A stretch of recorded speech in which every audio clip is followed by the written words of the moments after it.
Bonjour à tous et bienvenue dans cette nouvelle vidéo. Aujourd'hui, je vais répondre à la question pourquoi le haut potentiel a beaucoup de doutes et beaucoup trop généralement. En réalité, les autres personnes ne doutent pas autant parce que ils veulent avoir raison par rapport à leur ego. Ils veulent simplement se prouver à eux-mêmes qu'ils peuvent convaincre les autres et ça les valorise. Donc, en fait, ce qu'ils cherchent, c'est pas avoir raison au niveau des idées. En fait, ils sont pas forcément en train de défendre une idée précise parce que cette idée-là est importante pour eux. Au contraire, ce qui est important pour eux, c'est leur image, c'est leur position par rapport aux autres. Ils veulent parfois se sentir au-dessus, reconnus, écoutés, parce que ils ont un intérêt à avoir une place dans ce groupe-là, une place dans la conversation. Et donc, on a beaucoup de personnes qui sont pas HP, qui vont débattre de sujets qu'ils ne connaissent pas, en faire parfois 3 tonnes, affirmer des choses avec force, alors qu'en fait, ils sont pas si sûrs que ça. Et pour le HP, tout ça, c'est assez bizarre, en fait. Pourquoi? Parce que les hauts potentiels, quand ils font ça, c'est qu'ils ont étudié quelque chose en profondeur depuis autant d'années, qu'ils sont sûrs. Le problème, c'est que quand ils sont sûrs, c'est parce qu'ils ressentent profondément la chose.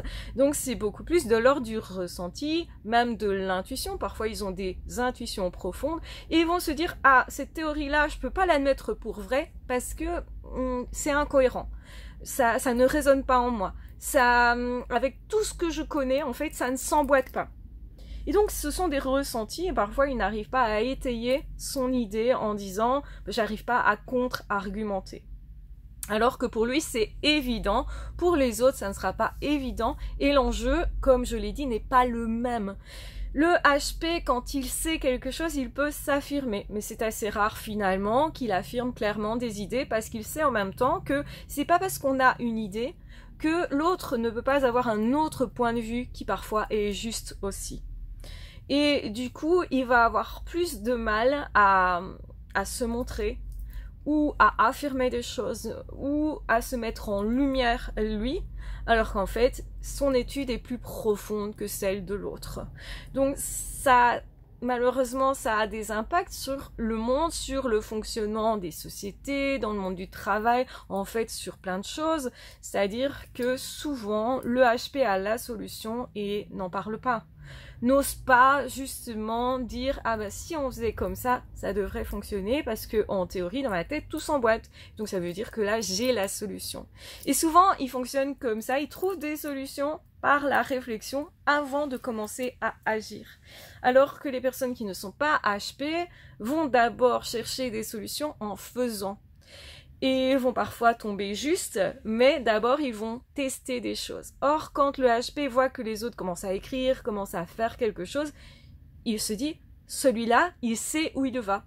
Et donc le HP aura plus tendance à suivre la personne qui commence quelque chose.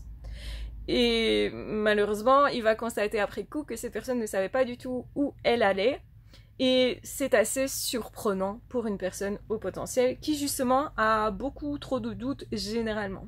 Souvent c'est une personne qui va beaucoup douter d'elle-même et qui du coup fera plus confiance à une personne qui semble plus affirmée. Donc il y a beaucoup d'HP qui sont pas si affirmés que ça, qui pourraient sembler avoir un manque de confiance en eux, c'est pas forcément ça, c'est plus de la réserve justement parce que je sais que je ne sais pas tout. Plus je suis intelligent, plus je vois tout ce que je ne sais pas. Plus je vois justement toutes les zones floues de mon raisonnement aussi. Tout ce que je n'ai pas encore expérimenté dans un domaine, alors que j'ai peut-être déjà expérimenté pas mal de choses. Je peux douter de moi et ne pas me lancer précisément parce que eh bien, je suis pas sûre de ce que je fais. Et ça, c'est typique des hauts potentiels.